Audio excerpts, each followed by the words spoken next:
The glass shattered in Jae-won's hand. He didn't feel it, didn't feel the whiskey soaking into his expensive shirt or the blood welling up from the cuts in his palm. All he felt was a roaring in his ears, a pressure building in his chest like a dam about to break. Gone, he repeated, his voice eerily calm. Define gone. Completely destroyed, sir. 3 stories, fully engulfed. The fire department estimates... How much? His voice was still calm. Too calm. The kind of calm that came before violence. Initial estimates, 60 million won in inventory. The building itself, another 40 million. Plus, the... Jae-won stood so fast his chair went flying backward, crashing into the wall behind him. 100 million won? The calm shattered like the glass in his hand. 100 fucking million won? He picked up the nearest object, a crystal paperweight, expensive, irreplaceable, and hurled it across the room. It exploded against the wall in a shower of glass. That motherfucker, Jae-won whispered. Then louder, that motherfucker! He swept his arm across his desk, sending everything flying. Laptop, papers, the bottle of whiskey, all of it crashing to the floor in an explosion of sound and breaking glass. He fucking dared! Another lamp ripped from the wall and thrown. He fucking burned his fist through the drywall. Once, twice, 3 times until his knuckles were bloody and the wall had a hole the size of his rage. Jae-won grabbed his desk chair and threw it at the window.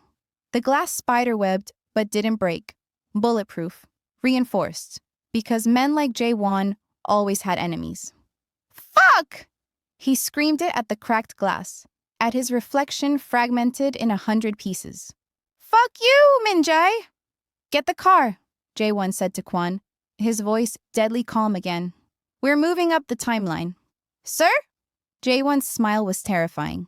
The wedding. It's happening tonight. Tonight? But, sir, the ceremony is scheduled for... I don't give a fuck what it's scheduled for.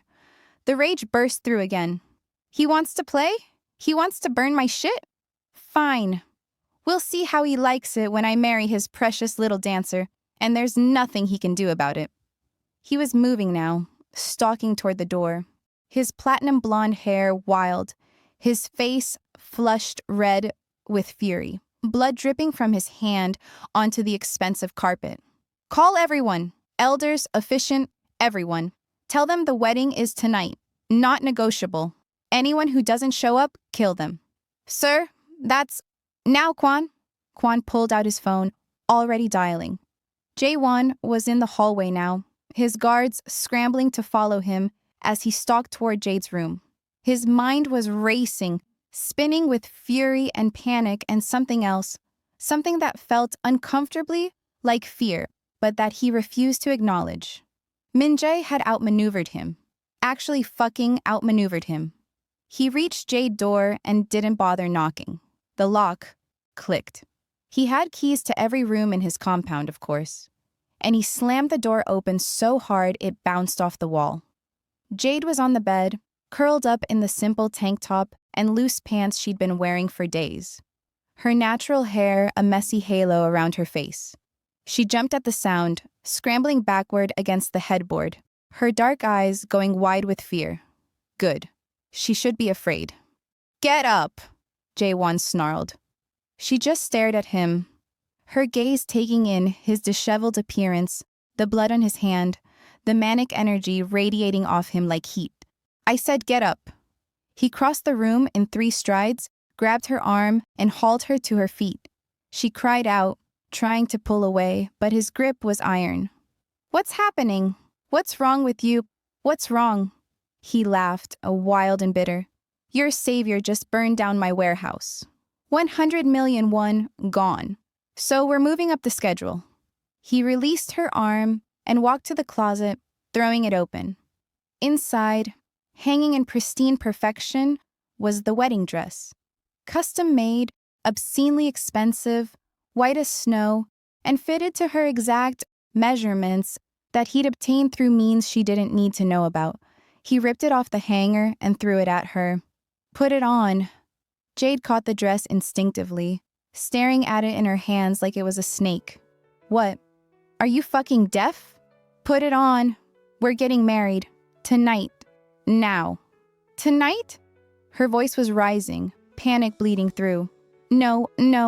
The wedding is in 7 days. You said, plans changed. He was yelling now, unable to control his volume, his fury at Minjay bleeding into everything. Your precious Minjay decided to destroy me. Put on the fucking dress. No. Her voice was small but firm. She dropped the dress on the floor like it had burned her. No, I'm not doing this. Not tonight. Not like this. Something in Jae-won's chest cracked further. She was still defying him. After everything. After the threats, the violence, the days of captivity, and after watching him destroy Elder Park's associate, after knowing what he was capable of. She still thought she had a choice. He pulled the gun and a knife from his waistband. The Glock 19 was cold and heavy in his hand, familiar. He'd owned it for years, had used it 3 times, once on a rival who tried to undercut him, once on a traitor within his organization, and once to make a point during negotiations. Now he pointed the knife directly at Jade. Her entire body went rigid. Her dark eyes fixed on the barrel, pupils dilating with primal fear. Put on the dress, he said softly, or I will slice you into pieces. The room was silent except for their breathing. His heavy and ragged, hers quick and panicked. I'm done playing games, Jade. I'm done being patient. I'm done with your defiance and your tears and your fucking hope that someone's going to save you. His finger moved to the trigger. Put on the dress or die. Choose. For a long moment, she didn't move. Just stood there, staring at the gun, her chest rising and falling rapidly. Then she spoke, and her voice was so quiet he almost missed it. Then shoot me. Stab me. Jae-won blinked. What? She looked up from the gun to his face, and there were tears in her eyes, but her jaw was set. I said shoot me. I'd rather die than marry you. Something hot and violent surged in his chest. How dare she? But then he saw it. The resignation in her eyes. The way her shoulders had dropped. She wasn't bluffing. She really would rather die. And if he killed her, what would he have won? Nothing. He'd have nothing. His hand tightened on the gun, finger trembling on the trigger. He could do it, should do it. She was calling his bluff, and he never bluffed. But he couldn't. Because she was the one thing in this whole fucked up situation that he actually wanted. Not for power, not for winning, not to hurt Minjay, though that was a delicious bonus. He also wanted her. And dead, she was worthless to him. His mind raced, recalculating. He needed to change tactics, needed to find a different pressure point. Then he smiled.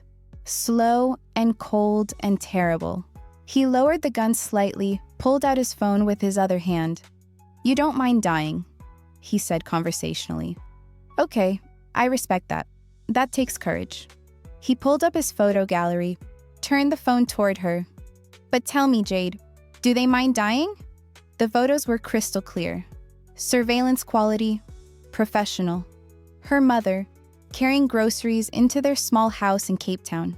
Her father, climbing into his old truck. Her younger sister, waiting at a bus stop in her school uniform.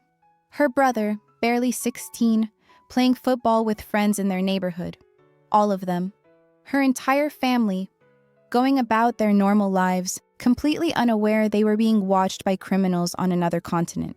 He watched her face as she processed what she was seeing. Watched the color drain from her beautiful dark skin.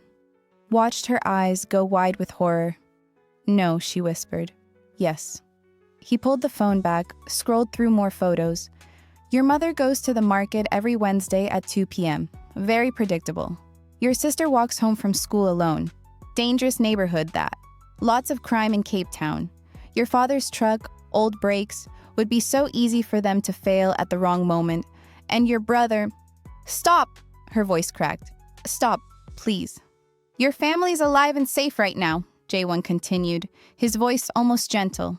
Because I've given orders to watch them, not harm them. But Jade... He met her eyes. One phone call. That's all it takes. One phone call. and they all disappear. Your mother, your father, your sister, your baby brother, all gone. And you'll know it was because you were stubborn. He could see her breaking, see the exact moment her knees threatened to buckle. She grabbed the wall for support, her hand shaking. They have nothing to do with this, she choked out. They don't even know where I am. They think I'm still... I don't care. He raised the gun again, but this time he pointed it at the phone in his other hand, at the photos of her family. Put on the dress, Jade, or I make calls plural. Do you understand? A single tear rolled down her face, then another. Then she was crying silently, her whole body shaking. But she bent down and picked up the wedding dress. Good girl, Jae-won said softly. She walked toward the bathroom on unsteady legs, the dress clutched in her shaking hands. Leave the door open, he ordered. So I know you're not doing anything stupid. She paused, her back to him, then continued into the bathroom. The door stayed open.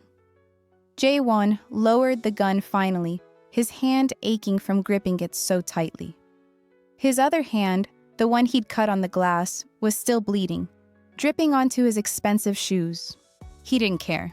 He pulled out his phone, started making calls while Jade changed. Elder Park, the wedding is tonight, 9 p.m., be there. Yes, I know what time it is. I don't give a fuck if you're tired. You'll be there or we'll have another conversation about your grandson's safety. Good. Click. Elder Song, wedding, tonight, 9 p.m., because I said so. You want to argue with me right now? After what happened to your warehouse? That's what I thought. Be there. Click. Get me the efficient. Yes. Wake him up. Tell him it's an emergency. I don't care if he's with his family. This is his family now. Tell him double rate for the inconvenience and a bullet if he refuses. Good. Between calls, he was pacing, unable to stand still, his mind racing. Minjay had made his move. Bold, destructive, costly. But Jae-won would counter. Tonight, Jade would become his wife. Legally, officially, permanently. And Minjay would be too late. By the time his baby brother showed up, and he would show up, Jae-won knew him well enough to be certain. It would be done. Jade would be wearing his ring, signed into his name, bound to him by law. And what would Minjay do then? Start a war over another man's wife? The thought made Jae-won smile despite his rage. He heard water running. Jade, washing her face probably, trying to compose herself. Hurry up, he shouted. We don't have all night. His phone buzzed. Kwan. Security's ready, sir. Efficient is on his way. Elder Park, Elder Song, and Elder Choi have confirmed attendance. Elder Yoon is hesitating. Then make him stop hesitating. Show him pictures of his grandson's school. The one with the playground he uses every day at recess. Understood, sir. Jae-won ended the call and looked toward the bathroom. He could see Jade's reflection in the mirror. She was pulling on the dress, her movements mechanical, her face wet with silent tears. The dress fit her perfectly. Of course it did. He'd made sure of it. White silk and lace, elegant and traditional, the kind of dress that would photograph beautifully. The kind of dress that would make their marriage look real and romantic in all the official photos that would be distributed to prove his legitimacy as a family man. She looked stunning. She looked devastated. Both satisfied him. While she finished dressing, Jae-won's mind was already 3 steps ahead. The ceremony would be quick. Just him, Jade, the efficient, and the elders as witnesses. Legal and binding. Then photos, documentation, everything official and irreversible. By dawn, Minjay's little rescue fantasy would be dead. And maybe, Jae-won would send him a wedding photo, just to watch him break. The thought improved his mood considerably. Jade emerged from the bathroom, and Jae-won stopped pacing. She was breathtaking. The dress hugged her curves, the white silk dramatic against her dark skin. Her natural hair was still messy. No time for styling, but somehow it worked. Made her look ethereal and tragic. A beautiful, broken bride. Perfect, he breathed. She wouldn't look at him, just stood there. arms wrapped around herself, tears silently streaming. But as she adjusted the dress, her hand brushed against something at her thigh. A slight bulge in the fabric. She'd hidden something. Jae-won was too focused on his phone, on his plans, on his fury at Minjay to notice. Jade's fingers touched the small knife she'd managed to conceal. A pathetic weapon, barely 4 inches. Something she'd pried from a piece of furniture days ago and had been hiding desperately. It wasn't much, but it was something. Her only something. She kept her face blank, kept her body language defeated. Let Jae-won think she'd given up completely. But under the white silk, her fingers curled around the small blade. "Let's go," Jae-won said, grabbing her arm again. "We have a wedding to get to." He pulled her toward the door, his grip bruising, his mind already on the ceremony, on the victory, on sending Min-jae a photo of his new wife. Behind them, as they left the room, Jae-won started speaking. Ranting, really. More to himself than to her. "He thinks he's so fucking smart," Jae-won snarled, pulling her down the hallway. "He thinks burning one warehouse breaks me? He thinks destroying property makes him dangerous?" They passed security guards who averted their eyes from the crying bride. "I'm going to destroy him, Jade. Do you hear me? After tonight, after you're my wife." Into the elevator. Down toward the ground floor. Jade stumbled in her bare feet. No one had thought to give her shoes, but Jae-won didn't slow down. "Fuck you, Minjay!" He suddenly screamed it in the elevator, his voice echoing in the confined space, making Jade flinch. She realized with cold dread that he'd completely snapped. The controlled, calculating criminal boss was gone.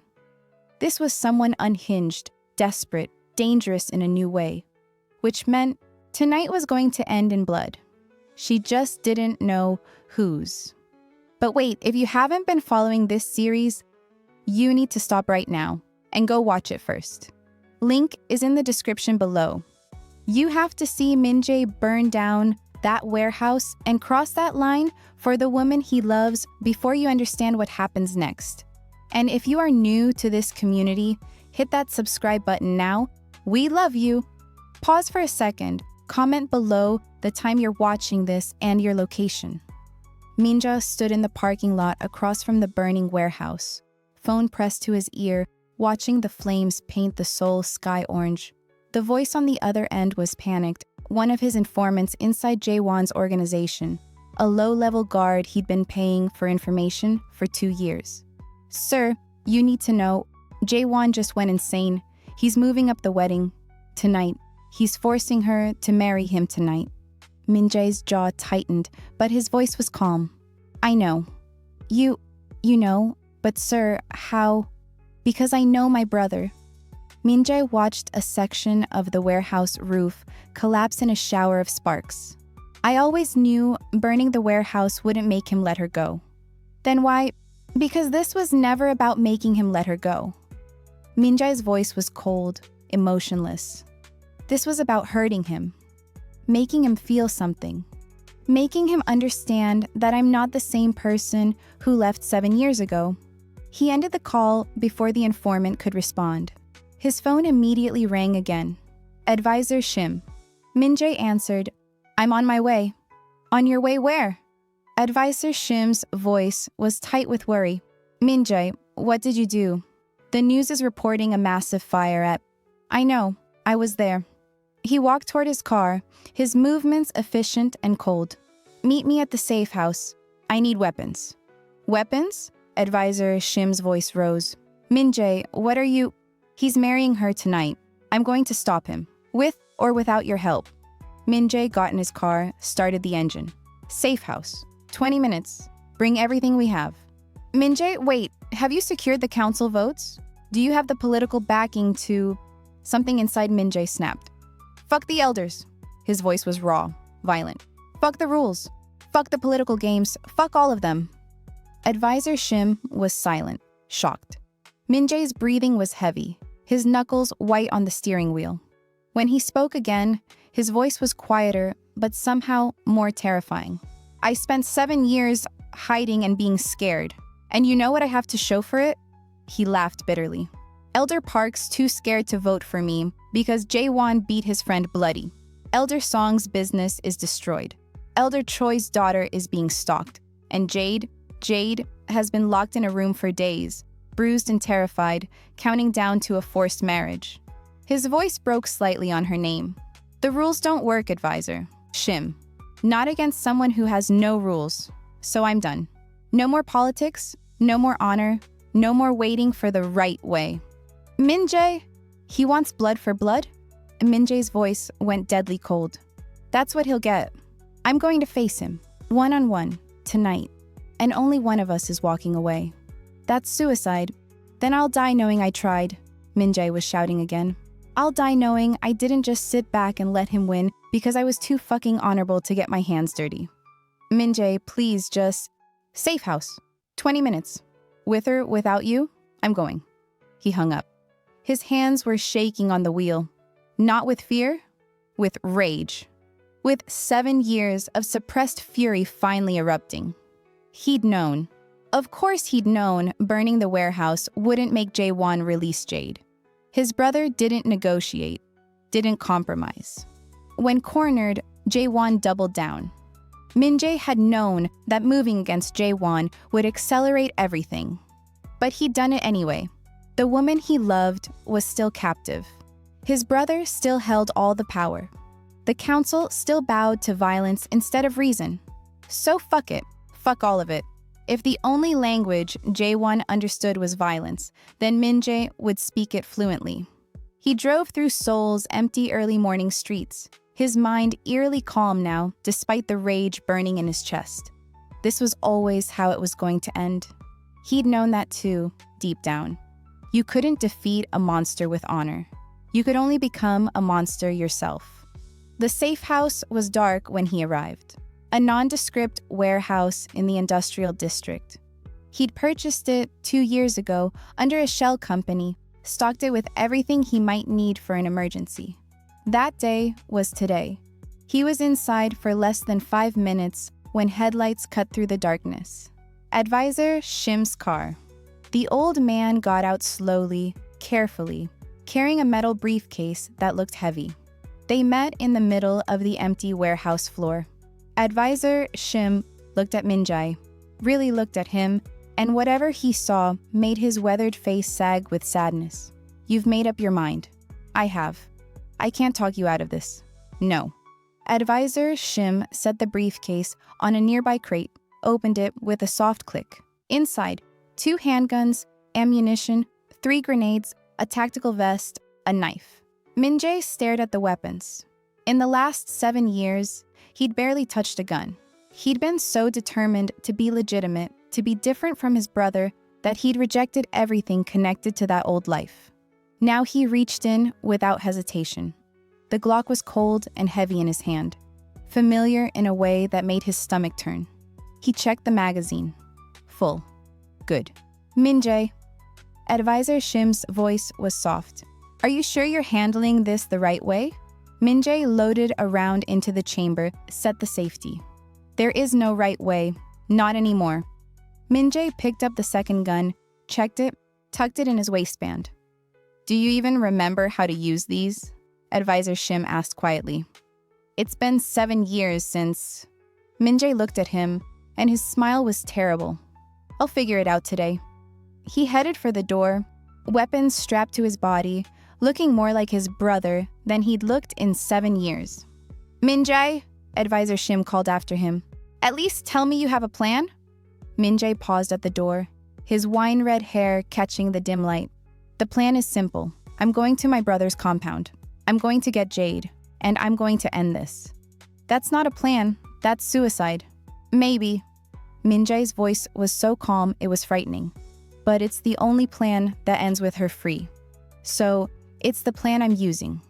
He walked out into the night, leaving Advisor Shim alone in the warehouse with an empty briefcase and the terrible knowledge that his young master was about to either save the woman he loved or die trying. Possibly both. Jae-won's estate was lit up like a fortress. Min-jae parked 3 blocks away, observing through the scope of one of the guns. Security everywhere. At least 12 guards at the main gate alone. More patrolling the perimeter. Lights, cameras, the full security apparatus that only extreme wealth and paranoia could buy. His brother was ready for him. Of course he was. Jae-won was many things. Cruel, violent, possessive. But he wasn't stupid. Minjay got out of the car, checked his weapons one last time. 2 guns, 3 grenades, a knife, against 12 trained guards. The old Minjay, the one who'd left Seoul 7 years ago, would have called this insane. The new Minjay, the one who'd just committed arson, didn't care. He walked directly toward the main gate. No stealth, no sneaking. Just walked right up to the entrance like he'd been invited. The guards saw him coming from 100 feet away. 12 men, all armed, all stepping forward in a practiced defensive formation. Minjay stopped about 20 feet from the gate. Kang Minjay? The head guard, a man in his 40s with a scar across his jaw, spoke first. "You're not welcome here. Leave now or we will use force." Minjay's hands were empty, held slightly away from his body, but his weapons were visible on his belt, making no move to draw them. Yet. "I'm not here to fight you," Minjay said calmly. The guards exchanged looks.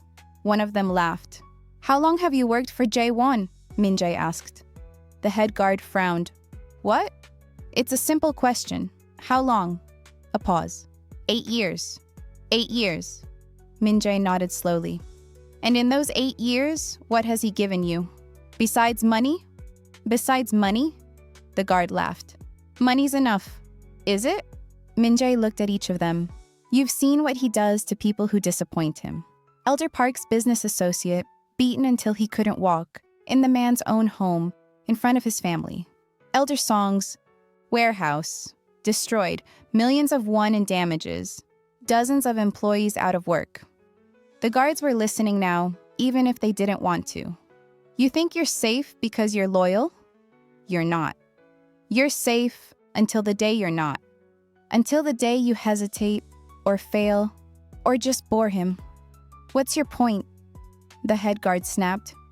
Minjay took a step forward.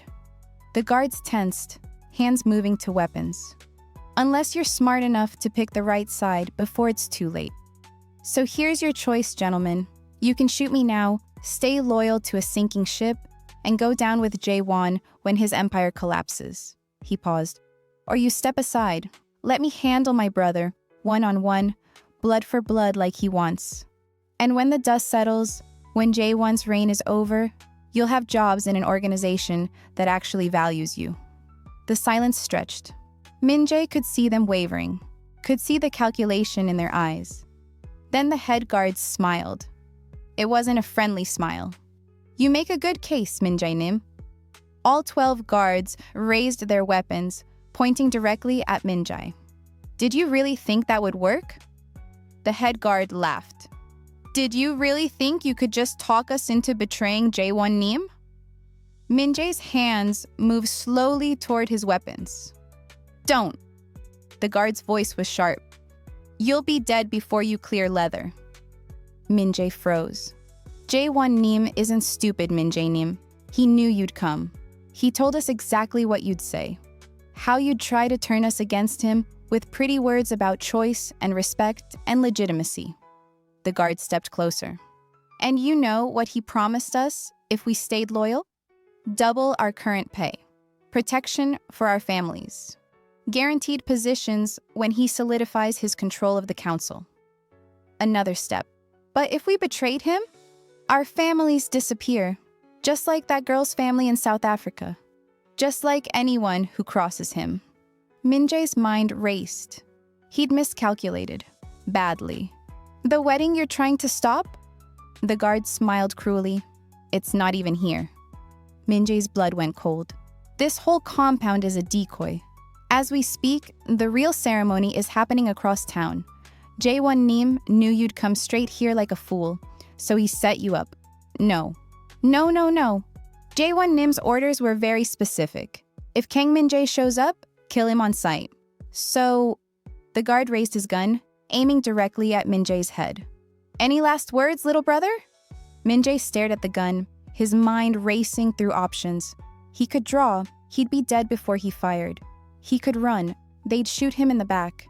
He could try to fight, 12 against 1, he'd last maybe 10 seconds. The guard's finger tightened on the trigger. This is it, Minjay thought. This is how it ends.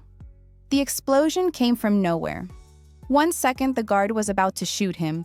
The next, there was a blast that threw everyone to the ground. Minjay hit the pavement hard, ears ringing, disoriented. Gunfire everywhere, shouting, chaos. He rolled behind a car instinctively, hand going to his weapon. Through the smoke and confusion, he saw them. Advisor Shim, leading a team of armed men, at least 15 of them, pouring in from 3 directions. And beside him, directing the assault with surprising authority, Elder Choi, the principled elder who'd refused to submit to Jae-won's threats. They'd brought an army. The firefight was intense but brief. Jae-won's guards were good, but they'd been caught off guard. Advisor Shim's team had the element of surprise and superior positioning. Within 2 minutes, it was over. Half of Jae-won's guards were down, dead or wounded. Minjay couldn't tell. The others had retreated into the compound or surrendered. Minjay was still behind the car, breathing hard, when Advisor Shim appeared beside him. "Are you hurt?" "I'm fine." Minjay grabbed the old man's arm. "What are you doing here?" "Saving your reckless ass." Advisor Shim pulled him to his feet. "Did you really think I'd let you die?" Elder Choi appeared on Minjay's other side, looking far too calm for a man who'd just participated in an armed assault. "Elder Choi?" Minjay stared. "Why?" "Because enough is enough," the old man said simply. "Jae-won threatened my daughter. My innocent civilian daughter, who has nothing to do with any of this. That crossed a line. But no time." Advisor Shim thrust a piece of paper into Minjay's hands. "Jae-won's not here. This was a trap. I know, the guards told me, but I know where he really is." Advisor Shim's eyes were intense. "Elder Song. He betrayed Jae-won. Gave me the real location." Minjay looked at the paper. An address. East side of Seoul. An abandoned hotel.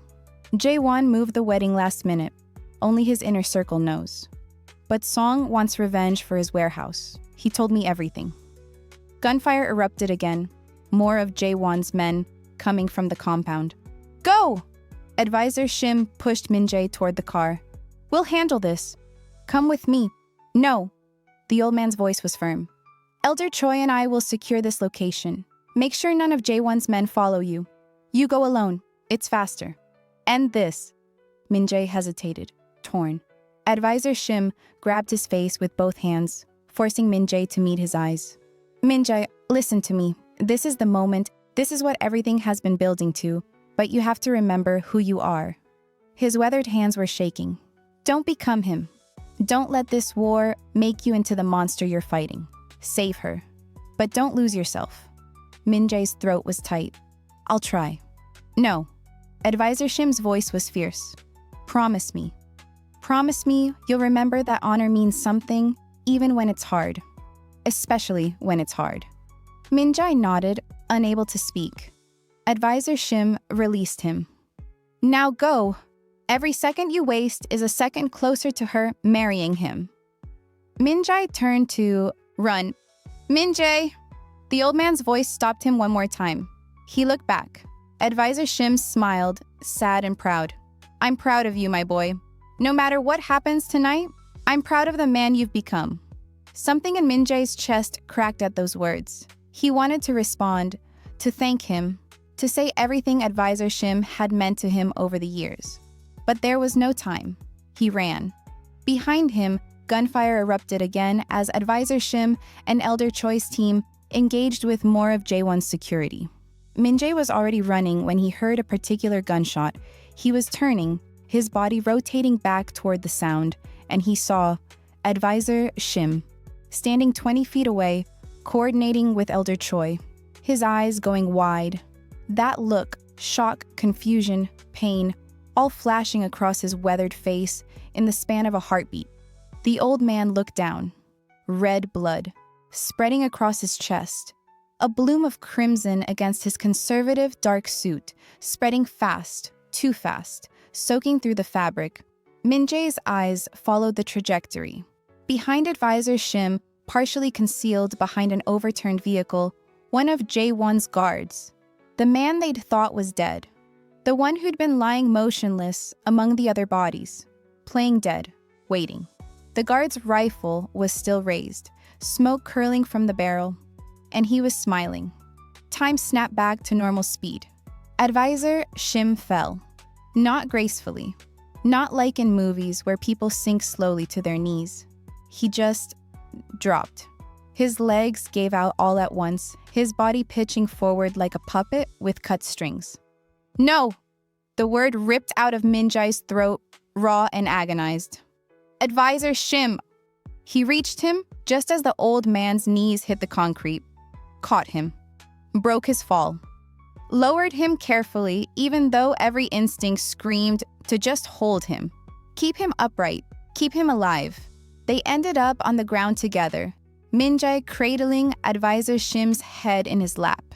The blood was everywhere, soaking through the old man's suit, pooling on the concrete beneath them, hot and slick on Minjay's hands as he pressed them desperately against the wound. No, no, no, no!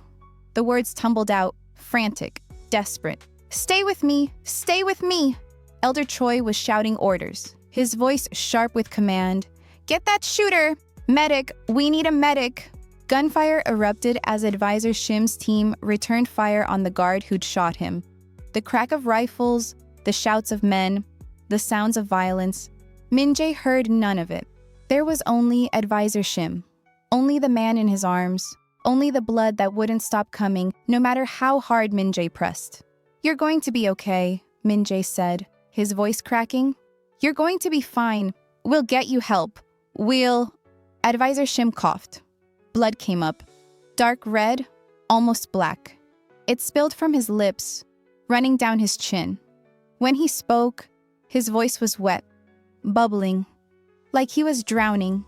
Minjay... Don't talk! Minjay pressed harder on the wound, his hands shaking. Don't talk! Save your strength!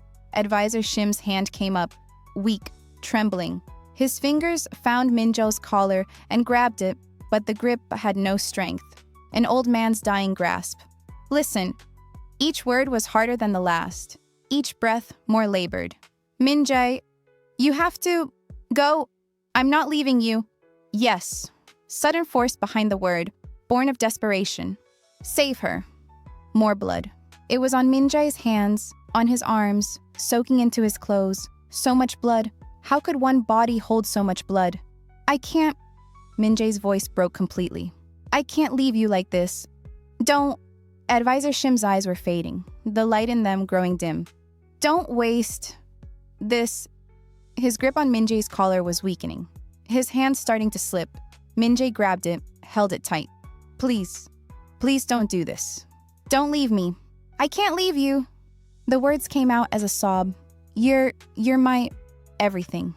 You're my everything. The father I lost. The only family I had left. The man who believed in me when no one else did. The words wouldn't come, stuck in his throat, choking him. But Advisor Shim understood. His weathered face, pale now from blood loss, softened. The pain in his eyes was replaced, just for a moment, with something that looked like peace. I know. His voice was barely a whisper. So quiet Minjay had to lean down to hear it. I know, my boy. Tears were streaming down Minjay's face, hot and fast, dripping onto Advisor Shim's face. Now go. The word was exhaled more than spoken. Advisor Shim's hand, the one gripping Minjay's collar, fell. It dropped to his chest, landing on the spreading bloodstain, and lay still. His eyes, those wise, kind eyes that had looked at Minjay with pride and love before he faked his death, went glassy, unfocused, empty. His chest stopped moving. He was gone. No. Minjay's voice was small, broken. No, no, no. You just watched everything change. Advisor Shim sacrificed himself to give Minjay one chance to save Jade, one chance to stop this wedding, one chance to end Jae-won. And Minjay, he's not going there to negotiate. He's not going there to talk. He's going there to kill his brother. Do you think Minjay can kill his brother? Do you think he will have his brother's blood on his hands? Will Jae-won finally succeed in turning Minjay into a murderer? Or will Minjay honor Advisor Shim's words and remember who he truly is? What do you think? Let's see your thoughts in the comments. The finale dropping soon. Are you ready?